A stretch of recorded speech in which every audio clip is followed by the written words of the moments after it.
Started. All right. So, intro to hematology. That one and that one. Okay. Everybody else okay? All right. Intro to hematology, chapter 1. Okay. We're going to skip chapter 2 because chapter 2 is essentially just like cell biology. Okay. Everybody's taking biology, right? Everybody take biology? Anatomy 1, something. You know what the cell does, right? Okay. So when I start talking about mitosis and, interphase and all those kind of things, y'all know what that is, right? Okay. So listen to me. If we get to talking about something and you don't know what it is, you need to stop me and say, hey, I don't remember that from biology. Okay. And I will kind of give you a real quick crash course in it. All right. And I'm okay with that. All right. Because hematology is the study of cells. And if you don't understand how cells work in general, you're going to have a hard time with hematology. Does that make sense? Okay? All right. So let's go. Hematology, study of the cellular components of the blood. Okay. So we know from phlebotomy 131 that your blood is made up of two components. Made up of cells, and it's made up of what? What's the other component? Plasma, right? All right, so we're not going to talk about plasma here that much, okay? We do mention a lot about plasma in hemostasis, which is unit 5, okay? When we talk about the blood clotting, because that's where those coagulation factors are, all right? But guess what class we take next fall? Clinical chemistry. Guess what clinical chemistry is all about? Plasma. What's in your plasma, okay? So we're not leaving plasma out, but hematology is basically a study of the cell part. Okay? Does that make sense? All right. So that's what we're going to concentrate on. So as we go through hematology, we're going to talk about normal and abnormal development of the cells. Okay? We're going to talk about the physiology of the cells. Everybody know what physiology means? That's a big term, but it's a simple term. What does it mean? What's physiology mean? What it does. Its function, right? So that's what we're going to talk about. We're going to talk about its function. What these cells do. What their job is. Okay? Physiology also has to do with like how they do metabolism and, catabolism and all those kinds of things. All right? How your body reacts to disease with the cells. How the cells react to disease. Okay? And then we're going to talk about death or destruction of these formed elements, which is very important. Okay? For us. All right. So plasma, composition of blood. Plasma is about 55% of your blood volume. How much of that volume is water?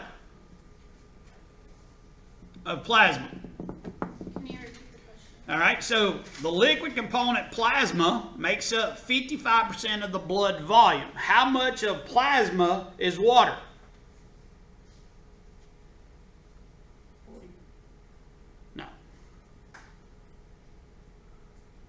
That would be the cellular part.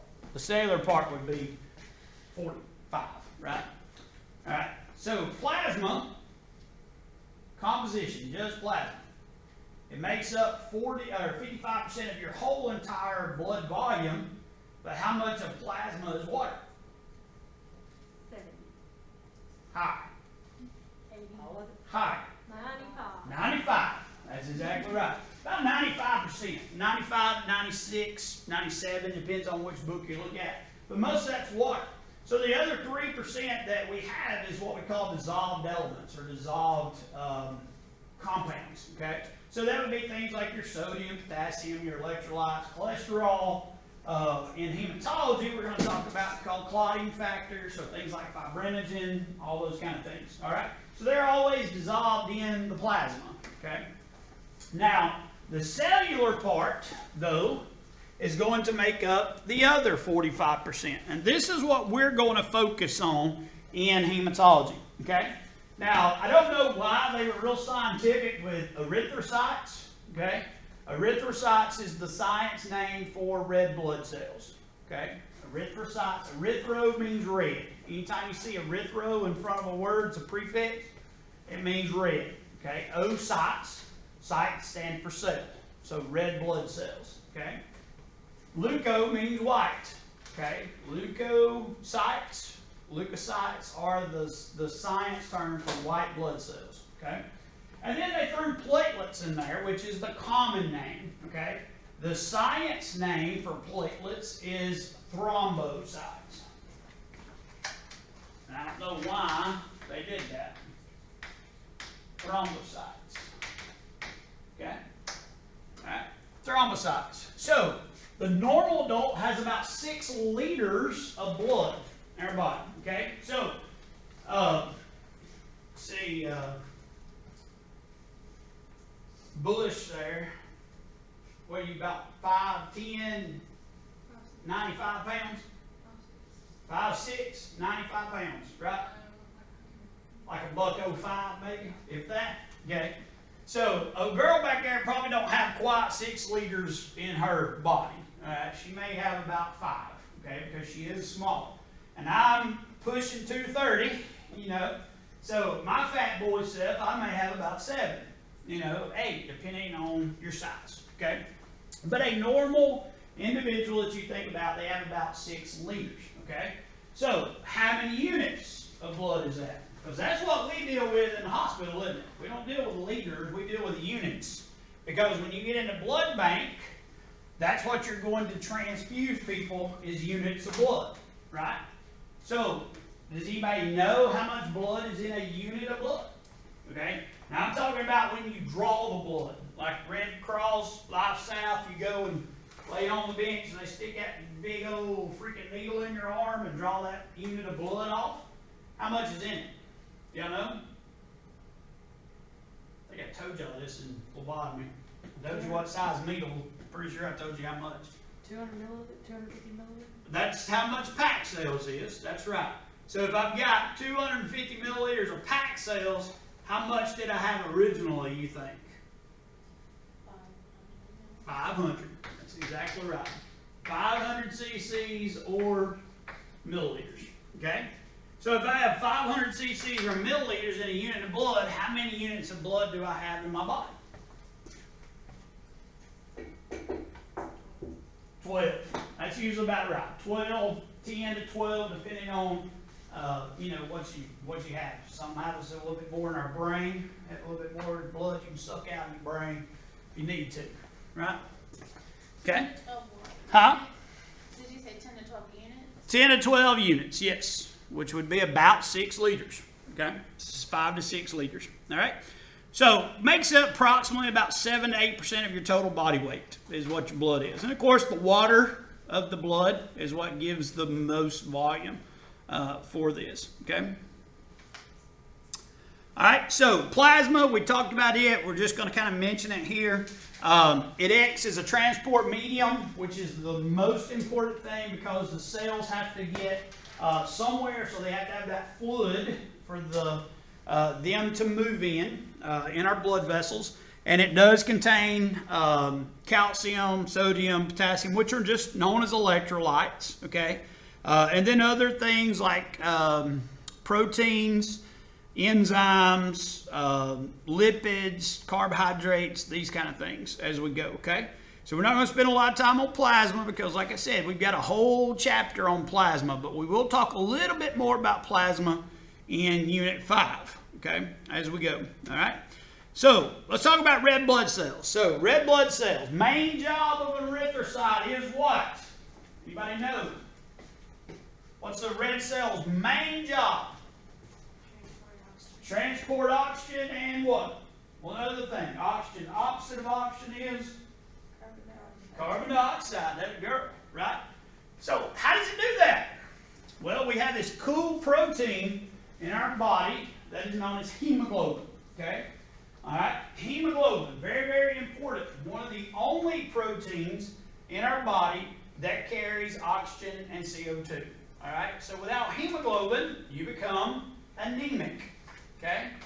All you little girls are probably, well, maybe not all of you, but most of you are probably anemic a little bit. All right? Because you get that little visitor once a month that makes you bleed. All right? Guys are usually not anemic because we eat meat. All right? If guys are anemic, they're usually vegetarians. All right? Which is weird. Okay? All right? So, how you girls can always tell if you're anemic. Look in the mirror, pull your eyelid down, and look at your capillaries in your eyeballs. If they're really, really light pink or white, you're anemic. You don't have enough hemoglobin, okay? Also, you start getting little V's in your nails. That's a good sign, too.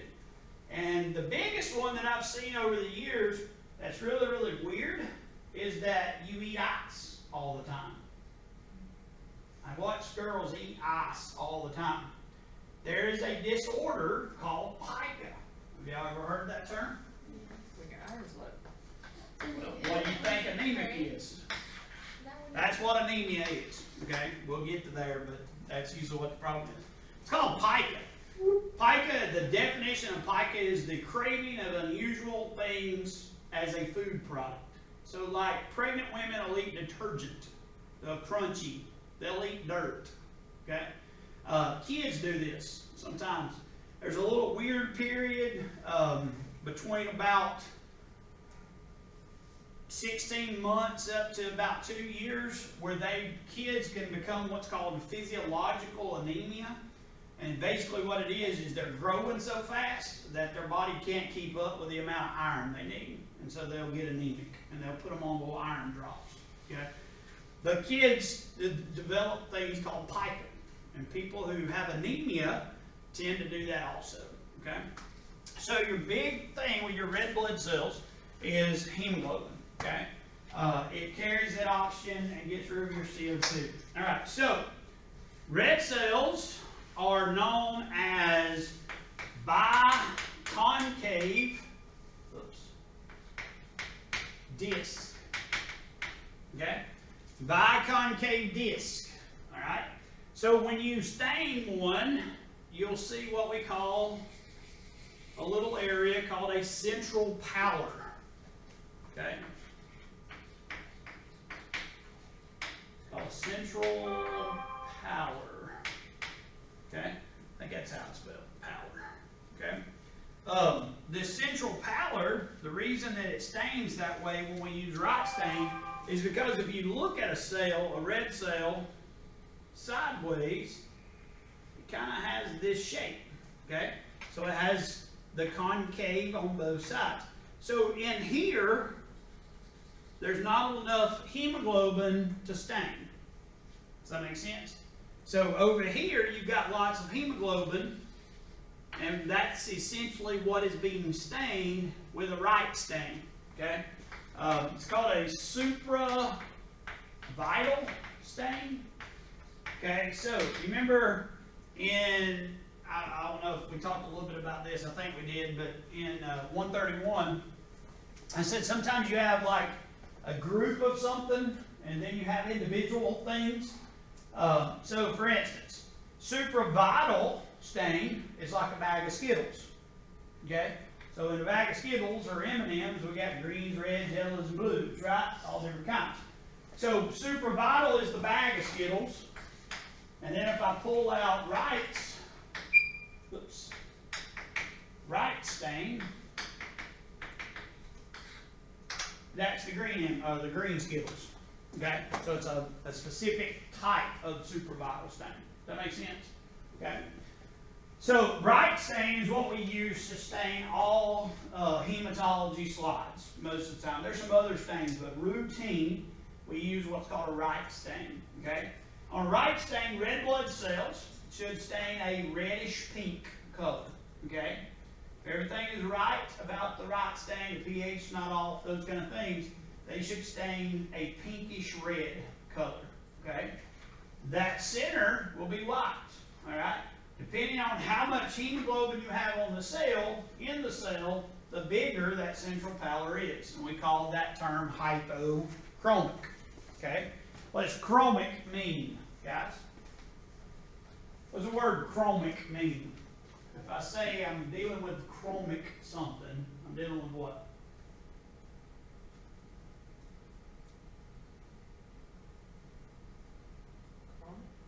Chromic. C-H-R-O-M-I-C.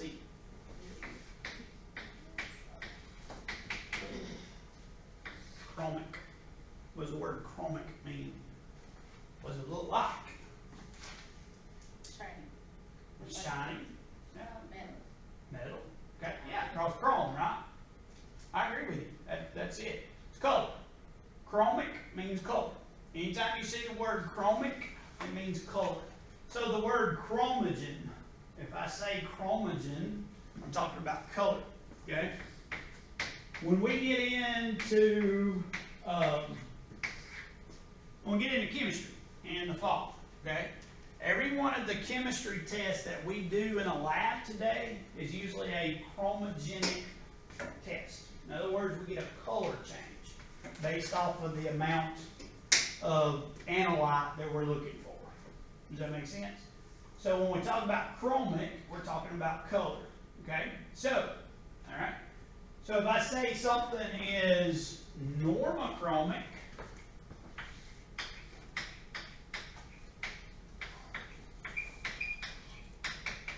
what would you think? Normal color. There you go. In other words, it's what a normal red cell should look like. Okay? So in other words, it'll have just a little bit of white here, and then have lots of red around it. Good pink color. Okay? Does that make sense? Okay? What if I said something was hypochromic? Color resist. What does hypo mean? Less, right? Remember, there's two terms, two prefixes, hyper, hypo, right? And then iso, but we use normo instead, okay? Hypo means little or less, okay? So what's going to happen is you're going to see cells that are like that. They've got a little bit of pink around here, but that central pallor is going to be really, really large. What the deal is there's not enough hemoglobin inside that cell to pick up the stain. And so you get that big central pallor, and we refer to that as hypochromic. Okay? And then there's another one, and I'm kind of getting ahead, but hey, why not? Hyperchromic, but we don't ever use hyperchromic. Okay? Because there's one cell that doesn't have a central pallor, it's a spherocyte. Called a spherocyte. It's actually big, round, like a sphere. Okay? If you could look at it three-dimensionally, it would look like a sphere instead of being a biconcave disc. Okay? So what it is, they have so much, well, it's actually a membrane problem. Okay? And we'll talk about that just later on. But it doesn't have a central pallor at all. And so the whole cell is that bright pink or red. Okay, so it doesn't have that central pallor because it's a sphere, not a biconcave disc. Does that make sense? So instead of saying cells are hyperchromic, we say there's spherocytes present. So like 1 or 2 plus spherocytes. Does that make sense? It doesn't make sense right now, but it will, I promise. Just a few weeks. Okay? All right. Questions about erythrocytes? Okay? So, you ever bit your lip and tasted blood that tastes like iron, like metal? Get that metal taste in your mouth? Because you do. Iron is basically hemoglobin binds with iron and oxygen to form iron oxide, which is just rust. Just like licking the bumper of a car. Well, not anymore because bumpers are plastic. But, you know, back in the day, they were metal. You know what I mean? So that's why. That's why we get that kind of metal taste in our mouth when we get blood in our mouth, is because we're actually tasting that iron that is in our hemoglobin. Okay, whole chapter on hemoglobin, guys. Just go with me. We're just introing here, okay? And we'll talk about that. All right. White blood cells, leukocytes, defense against foreign antigens such as bacteria and viruses. Okay, white blood cells very, very important to us. We don't have white cells. Okay, so white blood cells. 5 normal types. Okay? You have a neutrophil. Okay?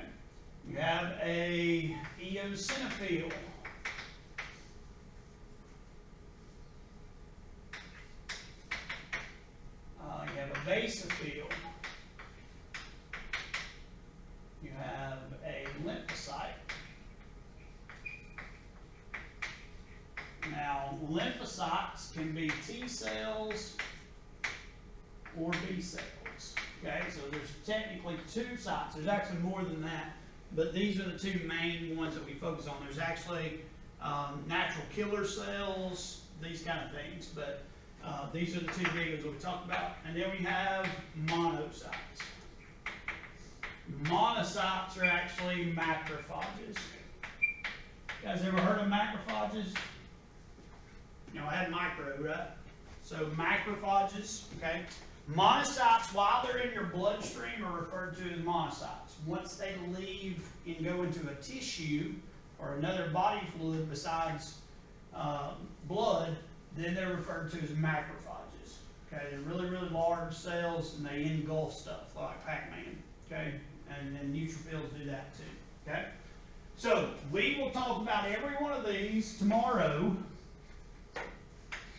Okay, I will show you pictures and give you descriptions of these 5 cells tomorrow. Okay, so we'll also do a chapter when we start Unit 3. I think, yeah, Unit 3, 4, something like that. Unit 4 maybe. Okay, and we'll talk about them in more detail. Okay, but I need you. I can't wait to Unit 4 for you guys to start looking at them under the microscope. So I'm going to go ahead and tell you what the normal ones are that you're going to see. That way we can go ahead and start doing differentials, okay, as we go. All right, so white blood cells. All right, so I'm going to tell my age. So when I was a kid growing up, they was in the news at that time. So in like 81, 82, I was probably about 2nd grade. I know y'all are thinking, dang, 1980s, you were in 2nd grade in the 80s? Yeah, I was. Yeah. 2nd, 3rd grade, maybe might have been 82, 83 years old. 8 years, not years old, but years ago. Kid was born without an immune system. Okay? So he had a rare genetic disorder where he basically didn't make white blood cells. And so he was known as the boy in the bubble. Okay? Did a big documentary about him and everything. Died when he was like 18 or 19 from disease, some kind of bacterial infection. But from the time he was born up till he turned about 18, he lived in a bubble, literally in a bubble. They made a bubble that was sterile, and that's where he spent his whole life. And then, of course, when he reached 18, he was tired of living in the bubble, decided he wanted to experience the world, and he died, okay? Because he didn't have an immune system. And white cells are the beginning of our immune system, okay? That's the reason babies, we'll talk about this later on, plus their size, but babies, their white blood cell count when they're born is between 10 and 30,000 white blood cells, whereas an adult is like 4 to 8,000. You know, 4 to 10, depending on where you work. Okay, per let's see, microliter is what most hospitals do it in, is a microliter. Okay, it's a millimeter cube is what they use. A lot of places you'll see it as this times 10 to the 3rd millimeters cubed, or a microliter. It's the same thing. These two are the same thing. A millimeter cubed and a microliter are the exact same thing. Okay? Y'all know what a millimeter cubed is? Y'all understand that concept as a math? So like a cube, right? If you had a cube and it was a millimeter by a millimeter by a millimeter. That's a cube. How big is that? About that. Very, very small, right? Can y'all even see that? So like about that, that's probably a little bigger than what it would really be if you measured a real millimeter cube. But about that, about the size of a period on your phone, be about a millimeter. Okay? So like our body is designed in that millimeter cube, you would have between 4 and 10,000 white blood cells. Does that make sense? In that same cube, you'd have between 4 and 6 million red blood cells. and then you'd have between 150 and 400,000 platelets, thrombocytes, all in that little cube. How many No, no. platelets? Huh? How many platelets? About 150 to 450,000. So 150,000 to 450,000. Okay? So look, there's a cool little thing in your book. If you got your textbook. Front page. Lots of reference ranges. This is your normal values right here. Okay? And usually I hadn't looked at it close, but I'm pretty sure they got it broken down into adults, children, newborns, and then even geriatric sometimes, depending on what it is. Yes. Theirs probably has leader. No, why does it have two separate ranges for like African descent versus? Because that's one of the things that we need to talk about, and we're gonna talk about it as we go on. I know that we're living in the politically correct world where everybody's the same, but everybody's not the same. Not when it comes to your blood, okay? You will see a difference in Caucasian, African American, and Asian descents in the blood. They're all blood is different. Can you tell the difference in like a blind who look at it without knowing? Not looking at it, you can't, but you would have to analyze it. If Right. you could analyze it, yes, you could tell a difference in race. It's not that big of a deal in just like what we're talking about, hematology and that kind of stuff. But when you get into blood bank, when you start looking at specific antigens that are on the red cells, yes, there is a huge difference. Yeah, and I'm not your blood bank teacher. But if I was your blood bank teacher, I'm just going to go ahead and throw this out there. And listen, and I know we're in that politically correct world. And I'm going to sound like I'm the biggest racist that ever walked when I say this. But before the 1960s civil rights movement, you had black blood and white blood. Did y'all know that? History-wise, everything was separate, right? Go back and look at the research and blood transfusions and those kind of things. There was less antibodies created by individuals because most black African Americans have certain antigens that Caucasians don't have. Caucasians have certain antigens that African Americans don't have. It's just science. It's just the way our bodies and our genetics are made. Okay? But when you started mixing them, and they started getting the opposite race or ethnic blood types, then you started seeing their body fighting off and creating antibodies too. So like there's a blood group called the KID group, there's a blood group called the Duffy group, and like Caucasians and African Americans are like right the opposite of each other. So like African Americans are like Duffy, there's two of them, there's a Duffy A and a Duffy B. Okay? Two antigens, two proteins. They're on those red cells. Most African Americans, are this, and most Caucasians are that. They're absolute opposite of each other. And if I give you blood, this individual, I give them this blood as they go, they don't have that antigen. And so their body's natural defense is saying, oh, that's foreign, I'm going to make an antibody to it. So from then on out, I have to always give them blood that is negative for that Duffy B. If not, I kill it. Does that make sense? Yeah. And I know that people say that's wrong, but scientifically, it was actually a good idea. Because, especially when it came to blood transfusions, because of this science here. But you would never hear anybody tell you that nowadays.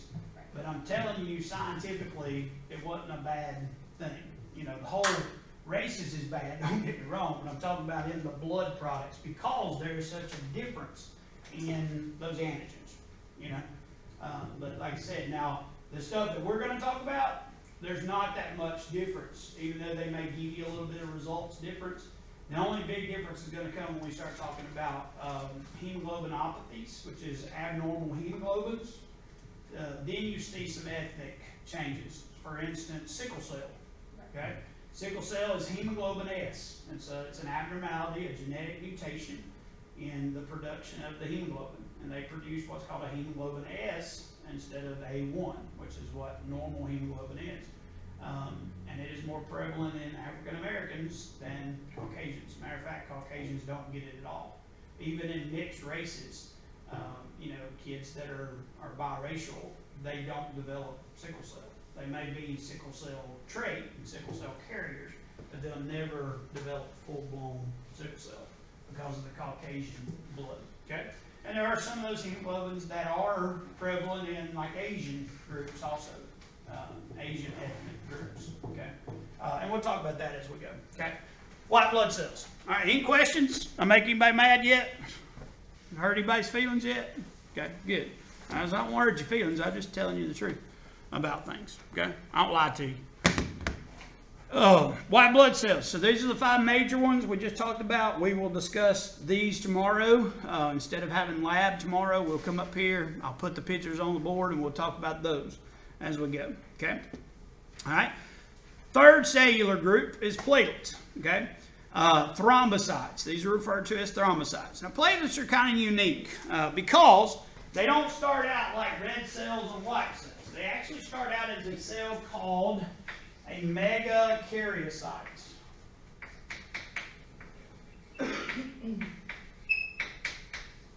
Okay, large. All right, I'm going to give you a new term.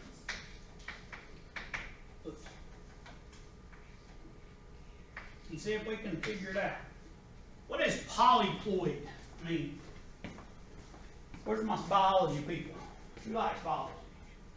Nobody? You don't like biology, you're in freaking MLT. It's all biology. All MLT is biology. Yeah. So what does ploid mean? So if I said haploid, diploid, I know you should be familiar with those 2 terms at least. What is a haploid? From biology. Say it.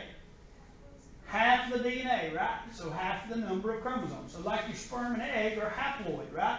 And then when they get together and form a fetus, they form a diploid, right? So they have 2 copies, so 2 sets of the chromosomes of the individual. Okay? So what is polyploid? Many. Okay? So megakaryocytes are really, really weird because if we look at like lymphocytes and monocytes are 2 of our mononuclear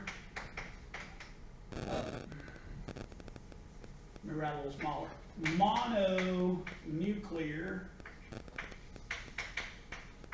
cells. Okay? So like when we do genetic testing, these are the 2 cells that we want. We want the lymphocytes and the monocytes because they have 1 nucleus and we can get a complete set of chromosomes from them, right? Whereas like segs, eos, and basos, they have a nucleus, but it's broken up. And so you're not guaranteed to get all of the chromosomes, okay? But these guys you do, all right? So if I pull lymphocytes and monocytes from a normal individual, they should have how many chromosomes? How many? 46, right? If they're normal, right? If they have Down syndrome, of course, they'd have 47. That's a problem. They have, Klinefelter's syndrome, they would have 45 because they're missing 1, all right? Turner syndrome, they're also missing 1, okay? I think that's right. Yeah, I think it's right. Now, Klinefelter's may be 47 too, so I think it's an extra one. I think it's an extra chromosome. Turner's is the one they're missing 1. They have an X and a 0 for Turner syndrome. We'll talk about that later on. Anyway, so if I looked at a megakaryocyte, though, out of the bone marrow, it may have 9 ploid. It may be 9 in, because you'll see that, right? That's how we recognize it. So like if I say 2N, that tells me for a human, that's how many chromosomes. I don't understand.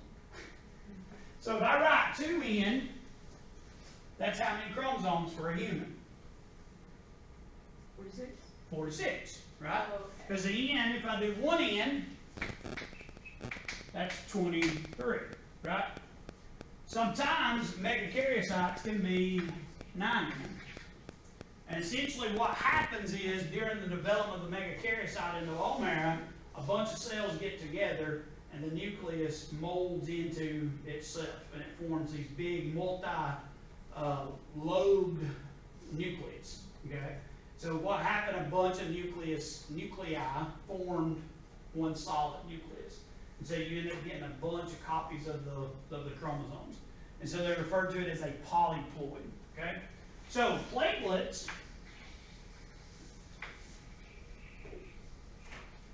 come from a cell that's like this. So it's a big old nucleus, polyploid nucleus, really, really large cell. And literally, guys, a red cell looks like this under the microscope, and white cells kind of look like that compared to the megakaryocyte. They're huge. I mean, really and truly, they're huge. And I'll show you guys some pictures of them later on, okay? Platelet. Well, no, this is the megakaryocyte. This is the precursor. That's what I'm trying to get at. Okay? The ones on the bottom. Those are like red cells, the size of red cells, and then these would be like white blood cells. So size-wise, this is literally how big they are. They're huge compared to the other cells. And that's Okay? the bottom. This is called a megakaryocyte. Okay? Okay? Karyo means chromosomes, really. You know, that's what you do when you look at chromosomes. It's called a karyotype. Did y'all know that from biology? Okay? Now, where do platelets come from? Okay? They actually don't come from this cell. They come from the cytoplasm of the cell. And they basically just tear off little pieces, little fragments, and then they get pushed into the bloodstream. Okay? And platelets, their main job is clotting. Okay? They form what's called a platelet plug. Remember we talked about this in 131. Somebody stabbed somebody in the throat. Y'all remember me doing that little analogy? And the platelets go in and form the platelet plug.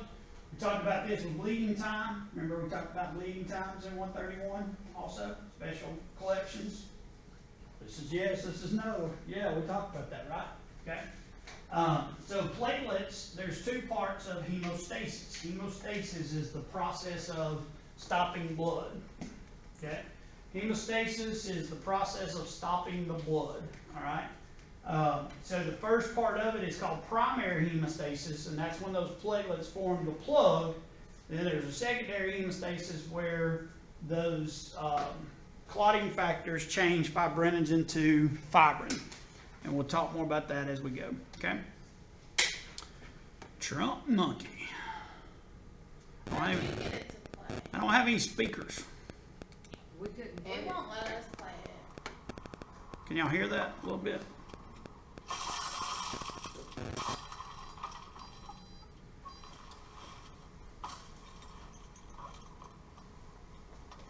The trunk monkey theft retrieval system.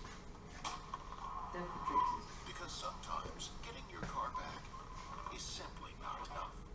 Another revolutionary idea you'll only find at Suburban Auto Group. Have y'all seen these? The Trump monkey stuff? So y'all too young. So this was like really, really popular when I was working at the hospital. That when the internet, and listen, tell my age, there used to not be an internet. You know what I mean? So like, there was this website called stupidvideos.com back before YouTube. It was before YouTube. I know y'all don't understand that concept, but there really was a time before YouTube was a thing. And so it was actually called stupidvideos.com. And so these started popping up, and on that video, we'd start watching. It was just random people putting videos on. And this Suburban Auto Group kind of made these little spoofs, and they called them Trump monkeys the whole time. And there's like 15 or 20 of them. And so I got where I was putting some of these in there just to kind of break up the lecture. Okay, I'll get the speakers hooked back up, and so you guys can see them. They may not have even been on the ones that I put in the PowerPoint online. I don't know if they are or not. Were they in it when y'all went through the PowerPoint? Have y'all went through the We PowerPoint? couldn't open it. They wasn't open for you? No. Oh, sorry. All right, let's talk about reference range. How we doing time-wise? Where were you at? 11:03. Huh? 11:03. Okay, so we're in good shape. All right. So, reference ranges. All right, so let's talk about that. So, reference ranges we talked a lot about in 131, right? Reference ranges are what's normal for a population, okay? Does that make sense? So reference ranges change based off of where you live, all right? They also change based off of your gender, your ethnicity, your location, those kind of things, okay? For instance, if we talked about in 131, people who live in Denver are going to have a higher red blood cell count and hemoglobin and hematocrit than people who live in Panama City, okay? Because if you live in Mile High Denver, your little butt's having a hard time breathing. So your body compensates by making more red blood cells. Because remember what we just said, hemoglobin carries oxygen, right? So the more oxygen you need to have more red blood cells. Does that make sense? Okay? So reference ranges are very, very important to us, okay? And so we've already talked about that, but just make sure you understand that as we go, okay? All right? Pathological changes occur as a result of disease or injury, okay? Now this is kind of unique because before about 19, and I know this is going to sound crazy, probably the early 1900s, people thought that you not having the red blood cells or not having the white blood cells was the problem. Okay? Does that make sense? But what we found later on was not having the red blood cells and the white blood cells was a secondary thing to the disease. Does that make sense? And we found like anemias, for instance. Okay? So anemia we thought was just you didn't have hemoglobin and you didn't have red cells. So that was the problem. That was the disease. But then as time went on and we started researching more, we found that the real problem was there was no iron in their diet. Okay? So our body is very, very efficient. If we don't have iron, there's no reason to make hemoglobin. If we're not making hemoglobin, no reason to make red blood cells because there's nothing to put in the red cells. Does that make sense? So then your body leads to anemia. Okay? So what we're going to find out and what you're going to see as we go through hematology, everything that affects your hematology, your blood, is usually a secondary thing to a disease. Does that make sense? So if we fix the disease, 9 times out of 10, our hematology stuff corrects itself. Does that make sense? And you girls, and I know I always go to you girls, but because we're talking about hematology, and I know you all have menstrual periods. You fix your iron, you start taking your iron, and then you don't become anemic. Does that make sense? Whereas if you don't take your iron or iron supplements, pretty good chance you're probably anemic because you lose blood every month. I know we're living in a day where there's different types of birth control. You don't have a period for 6 months or whatever, but normally, if you're taking or not taking any blood, any kind of birth control, then you have a menstrual cycle every month. And so you're going to lose that blood. So therefore, you guys are going to see reference ranges for females in red cell, hemoglobin, and hematocrit are lower than what they are for a male. Can you Okay. repeat the Nope. hematocrit, hemoglobin, and what? Red cell, hemoglobin, and hematocrit. Okay? Those 3 things go together.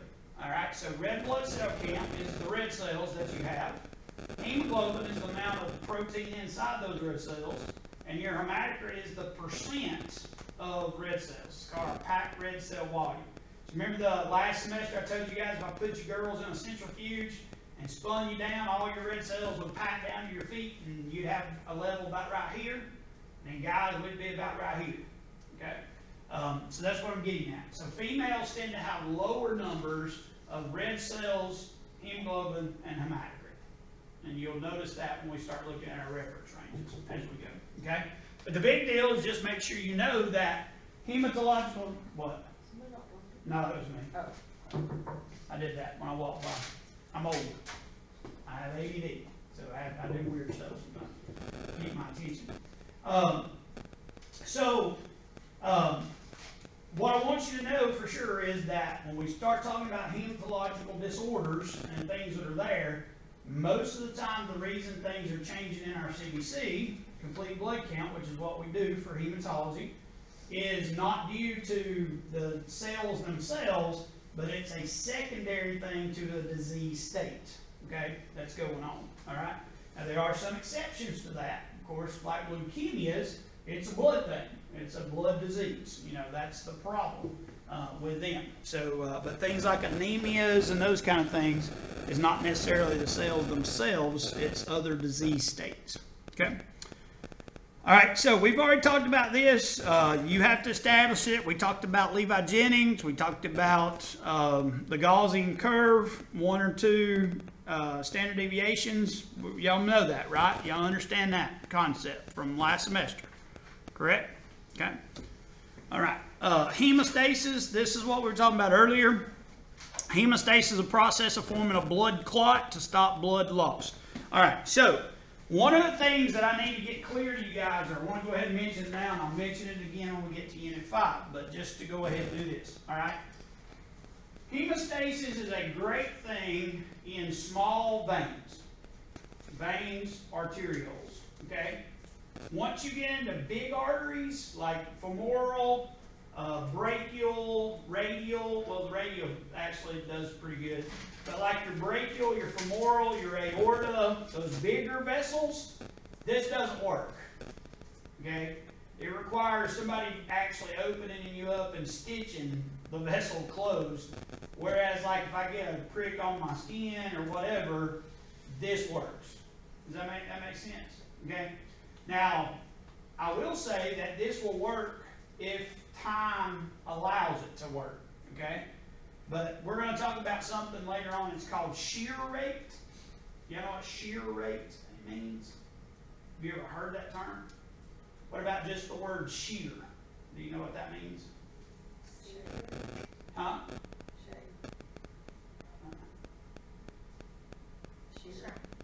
No. Okay. So, if I was flying in an airplane and I opened the window and stuck my head out, what would happen? Your head would go. Probably so. Why? Pressure on the side. And what? The The wind velocity, right? Guess what? In science, that wind velocity is called shear. Okay? Oh, okay. So shear is basically how fast your blood is flowing through those particular vessels. So like our small vessels, our arterioles and our venules, it doesn't flow real fast. It just can't because of the size of the vessel. But then when you get bigger up, the blood is flowing a lot faster. And so the faster the blood flows, that little plug, platelets all stuck together, can't withstand the shear of the blood going by. And so therefore the plug gets knocked out. Does that make sense? So when we start talking about hemostasis later on, just make sure that you get in your brain that we're talking about small arterioles and venules, that process actually takes place. Anything like big arteries or big veins, those kind of things, if you have a break in those, they have to be fixed. I mean, like physically fixed, usually suture. Does that make sense to you guys? Okay, cool. All right, so there you go. We'll talk about hemostasis. You got a whole chapter, actually 3 chapters or 4 chapters on hemostasis that we'll talk about. All right, but no, hemostasis deals with the platelets. Okay, platelets, and then those coagulation factors that we'll talk about later on. All right, questions about that? Okay, so this ought to make sense to you guys. Any upset in the stage can cause bleeding or abnormal clotting. Remember I talked about in 131, hemostasis is all or none. Remember how we talked about if anything's missing in the process, that it stops, right? Okay, and so that's what this is really talking about. So anything you get off balance in hemostasis, you can either get really, really bad bleeding or you get blood clots, okay? That's one of the big deal with COVID. A lot of people died from COVID. Wasn't necessarily they died from the virus, but they died because of the effects of the virus. And clotting, blood clots, was one of the things. When I was in the hospital, that's what I got. They put me on a blood thinner. I got shots in my belly every day, that Lovenox, and wasn't fun. Okay, but they gave it to me to keep me from developing blood clots, which is a really bad side effect of the COVID virus. Okay. All right. So blood component therapy, we're not going to talk a lot about this because in blood bank, this is what you do. So next fall, you have a whole semester on transfusion workups, transfusion stuff. But you do need to be aware that we do different transfusion stuff. These are the 3 big ones, or 4, that you do. These 3 all the time. This occurs all the time in the lab. Every day, people are getting platelets, fresh frozen plasma, and packed RBCs. We don't do whole blood anymore, okay? Very rarely would you ever see whole blood. And when I mean whole blood, I'm talking about the cells and plasma. Does that make sense? Okay? Most blood that you do at the hospital now, you get transfused, it's packed red blood cells. In other words, they've taken most of the plasma off, and it's just a concentration of RBCs. Okay? Then we can do platelets. It's really funny because back in the day, you would do what's called single donor platelets, and you would do 10 of them. Okay? So what's the problem with that?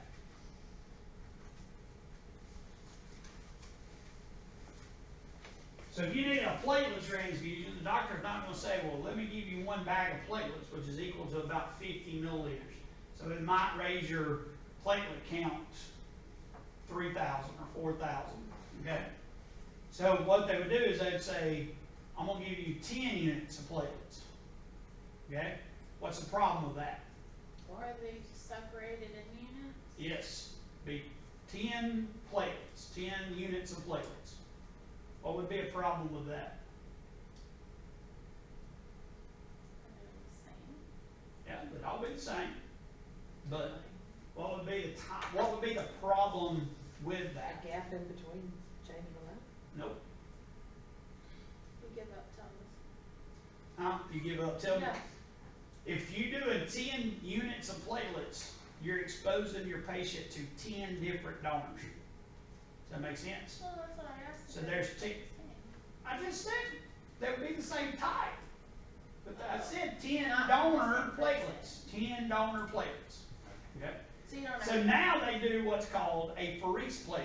So like you go in to donate platelets, they stick a needle in your arm, they run it through a machine, stick a needle in your arm, and they put your blood back into your body, and they harvest the platelets off. And you get this big bag of platelets that's equal to 10 donor platelets. But it's called a pherese platelet. Okay? You can actually donate pherese platelets, I think, every week as a donor. Some places will pay for that. So, you know, yeah. They wouldn't let me donate because I had neck surgery. Why? I don't know, unless it was, did you have like something implanted? Bronchitis, fusion in my neck. Then that's probably why. It's maybe they're worried about whatever they put in there, I guess, I don't know. I don't know. I don't know why they would do that. Did you get blood? No, I couldn't. No, I'm saying, did you get blood during your surgery? No. That, I don't know why. I don't understand that either. I That's have wrong to, about me. have to ask them. So, but anyway, so these are routine things. Fresh frozen plasma. So you draw a unit of blood, whole blood at the Red Cross. They take it in, they process it, they take the red cells off, they take the plasma off. Okay. The plasma gets separated from the red cells and then frozen. It's like minus 60 degrees or something. And so you'll get that. So you thaw it out and then bring it in. Okay. Cryoprecipitate, you guys talked about it, but it's basically a concentration of the clotting factors.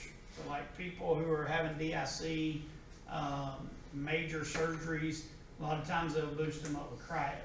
Cryo is another problem because there is no pherese cryo. So like cryo, if they order cryoprecipitate, they have to do like 20 units, 15 or 20 units. So you're going to get exposed to 15 or 20 people, donors, no matter what. There's no way around it for cryo. And then rare instances they can actually do white cell transfusions, but they don't do that anymore, hardly ever at all. Matter of fact, most of your red cells now, they actually take the whole blood and they filter it for the red cells. Most of the blood that you get at the hospital nowadays is leukoreduced. That's what it's called. And they actually filtered the blood and removed all the white cells. Because this is the white cells are what's going to cause transfusion reactions sometimes. You get what's called HLA antibodies. And so they'll end up having a transfusion reaction. And we'll talk more about that later on. But just trust me on that. Okay? So you guys can look at all that. Here's another trunk monkey. I don't know what this one is. So, what do you think? I love it. Ran like a champ. Yeah, that's not even the best part. It even parks itself. Trunk monkey.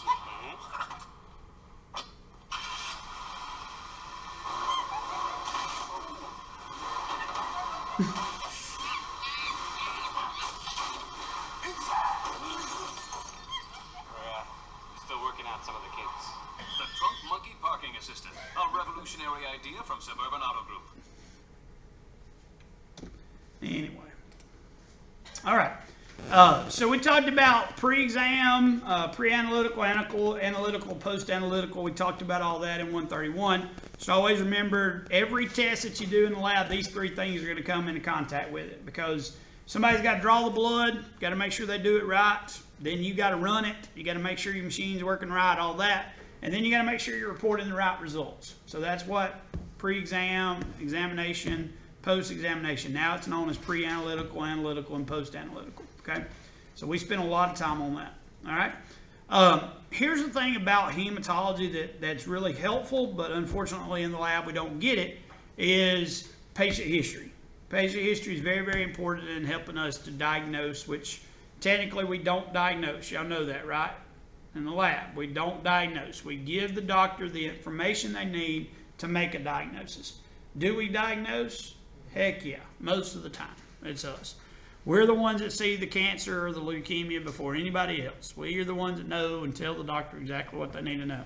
But, in theory, we can't make a diagnosis. Does that make sense? So that's very important part of a CBC in hematology is patient history and those kind of things. Okay? All right? Screening test. Okay, CBCs are a screening test. All right? We do them all the time, but they are considered a screening test because they're not specifically telling us anything. Okay? So once you do screening test and you get a positive or an abnormality in a screening test, then you do a specific test. Does that make sense? So it's kind of weird, but a CBC is a screening test, but a diff and a morphology is a specific test. Okay? So like in the same test, a CBC includes a morphology and a differential. All right? So a CBC is essentially screening plus specific if you have an abnormality. That makes sense? Okay. And then you do repeat testing. Repeat tests are very, very important because it helps us to track disease progress, those kind of things. You guys, especially you girls, if you go to the doctor, they see you're anemic, they know it's probably because of your period, then they're going to give you some iron pills. Okay? You're going to take those iron pills for several months, and then you're going to come in and repeat your CBC. That makes sense? And that's what they're doing. They're seeing if the iron is taking care of the anemia. All right? So we'll talk about this kind of stuff as we go through, but just make sure you understand that they're screening test, specific test, and then repeat test as we go. Okay? Like we said, CBC, complete blood count, is what a CBC stands for. There's actually an entire chapter 10, I believe it is, it's on a CBC. So we'll talk a lot about it in the next week or so. It quantifies. Okay, what's quantify mean? What's the difference between quantitative and qualitative?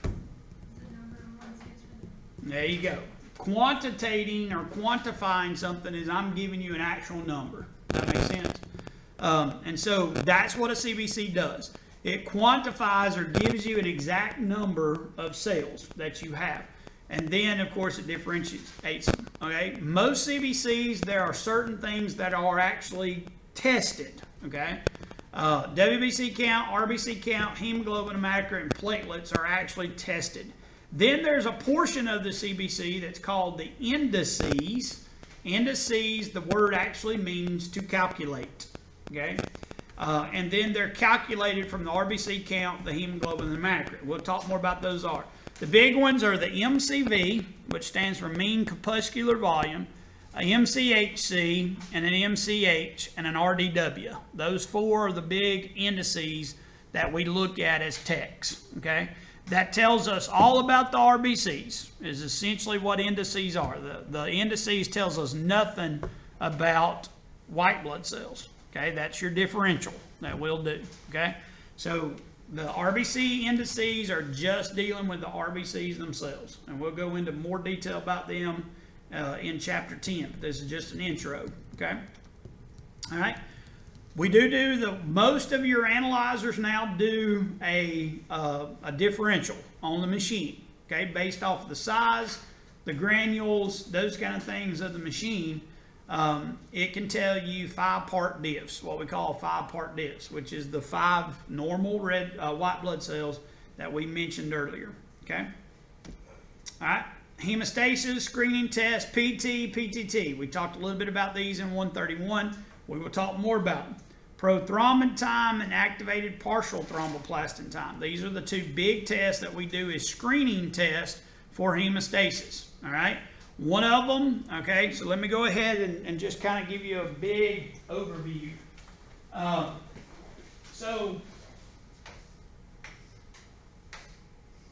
Okay, hemostasis is a cascade, okay? There is a intrinsic and an extrinsic side. And then there's a, well, shoot, my brain, I went blank. Common.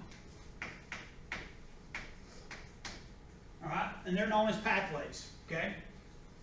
So your PTT, or your APTT, evaluates your intrinsic, and your ProTime evaluates your extrinsic, okay?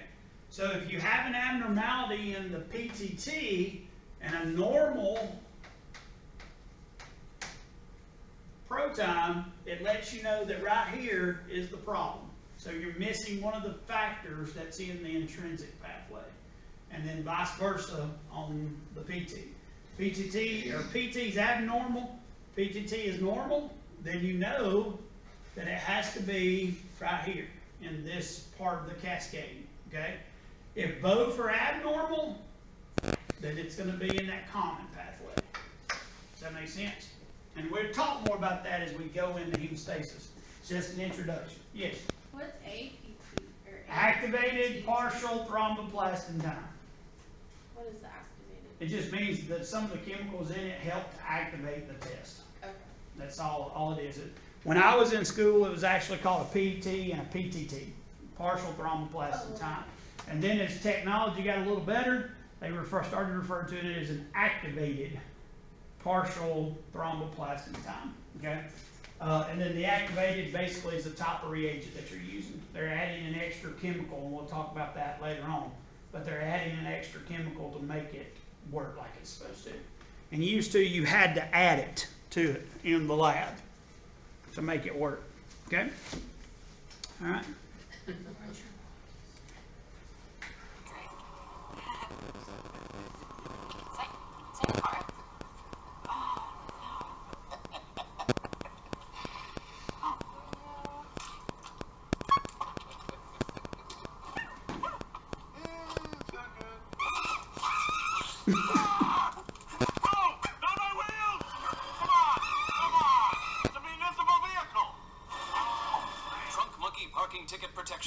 That was pretty good. I like that one too. The funniest one and the best one I like is the one about the chaperone, the trunk monkey chaperone. It's got this boy and girl, and you know the monkey's back there with a shotgun. Yeah, it's pretty cool. All right, reflex testing. So what's reflex testing? We've talked a little bit about this in 131. So reflex testing is basically like follow-up testing based off of your positive test. Okay, so like CBC is a screening test. So I put your CBC, your tube, your purple tube on the machine, I run it, and it gives me a high white blood cell count and then a high neutrophil count. Okay? So that lets me know that there is an abnormality in those white cells. Okay? So I have to reflex test or reflex an order for a manual differential. I need to look at that slide and make sure there's nothing that the machine's not picking up on those white cells. Does that make sense? So the diff, a manual diff or a manual morphology, would be considered a reflex test. Okay? Alright, so the next test, another type of reflex test would be like if I'm doing a sickle cell screen. Okay? You do these a lot in the lab. You test babies' blood for sickle cell anemia. Okay? The first test we do is actually a screening test. We look to see if there is something that's causing an abnormal test. Then the reflex test would be a hemoglobin electrophoresis, okay, to confirm it. Does that make sense? So that's what reflex is. Reflex just means something happened and I have to do something. Does that make sense? Okay. Very important. All right, that's it for today. Stop right there.